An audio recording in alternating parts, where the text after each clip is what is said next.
Did you try to play Planetside 2 but thought it was too much of a grind? Did you try to get friends into the game but they thought the same? Well, these new player buffs might make it the time to start the game if you haven't been able to get into it before. In short, Planetside 2 has a system where you can earn in-game XP or certification points, where you can upgrade your abilities, unlock items, and weapons. Abilities can only be bought with these certification points, but weapons and attachments could be bought with real money. All the weapons are side grades, and I did a video on that if you want to check it out. So in game, the gap between new players and veterans was the time spent gathering XP to put into abilities. None of the abilities would replace skill, but it just made the new player experience worse. Now they have almost fully capped out one full loadout on each class, apart from the max unit. You are given one max rank suit slot, and if you want to see what these are in detail, I have covered them in a video, basically when they're on the test server here.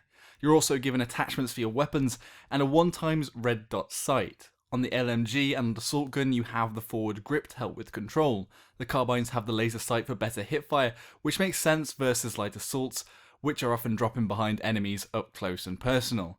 On Infiltrator, the TR and VS get the ballistic computer, as they have the semi-automatic sniper, which gets rid of scope sway. You also get an extra 50 health and utility slot, slightly making your players harder to kill, but obviously with the better options still available, the medkits, which you can use at the right time rather than having a buff all the time. What it all means is that the gap created by the XP difference is significantly closed. In real terms, there are tens of thousands of certs of grind you would no longer have to go through, so you can spend on other things once you build up a stockpile. Going back to the ballistics computer, the default snipers for the VS and TR have been buffed with this computer. Without sway, you no longer have to hold your breath to aim, and you can put out some good amount of sustained fire now. I've only played with it for a little while, but it does feel like it's in a better place now. There is still a grind if you want to diversify. Each of the slots that have been given to you at max rank can be changed to perform different roles or better in certain niche situations, but now at least once you start the game, you have a soldier that can fight on equal terms with the enemy. One thing that is slightly disappointing is that they haven't given a full ability on each class. For example, the jump jets and the light assault are at level 1. The difference between level 1 and 5 is quite large. But what they have done is up the lowest level and make sure that all the levels up to 5 are closer together. Also, you still get the 100 certification points on each level up to battle rank 15, and after an hour's play session I was able to level up most of the abilities on infantry quite high and cert into my first lines of my Mosquito, the Empire specific fighter for the TR.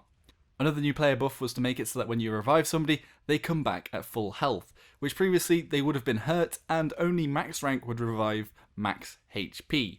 Another nice little boost was to give a zoom default to vehicle weapons, but it isn't too big of a deal. Engineers will also passively repair aircraft out of combat, which means you don't have to cert into nanite auto repair, and opt out for composite armor, but also it means it's slightly more forgiving for a new pilot.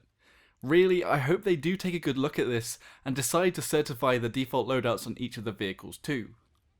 Okay, now for the hard part. There are no refunds for those of us that use time to grind out these slots. Remember, I'm the messenger here, don't shoot the messenger. And I'm not defending the model, but I think the bottom line is, Planetside 2's a free-to-play game that needs to make money to continue. Planetside 2 gets worse with less people that play it, and it has a bad time getting new players to stick around. The idea of the XP model is that people will pay for new flavours of weapons instead of putting in the time to grind, and would rather spend XP on abilities that aren't available for money. The ability system is an XP sink, basically.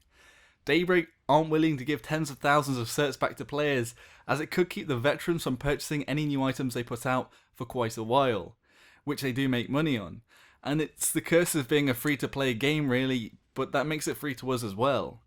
Some things to think on that if you want to try out other factions, at least you'll be able to compete on level footing straight away.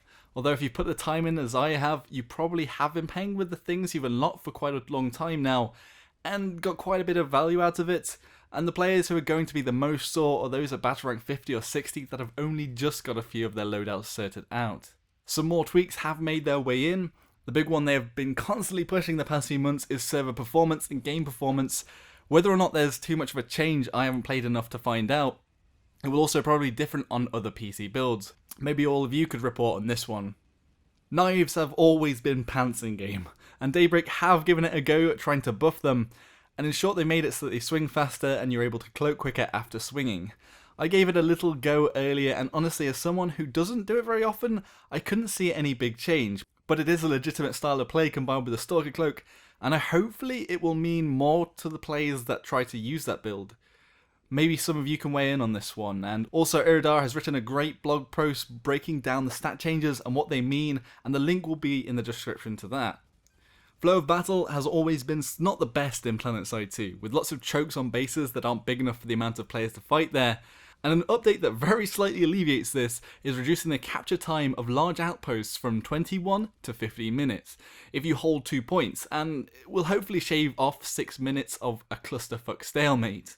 In my opinion, the flow would be better if capture points were larger, vehicles were involved, and they capped even quicker, but this is a step in the right direction.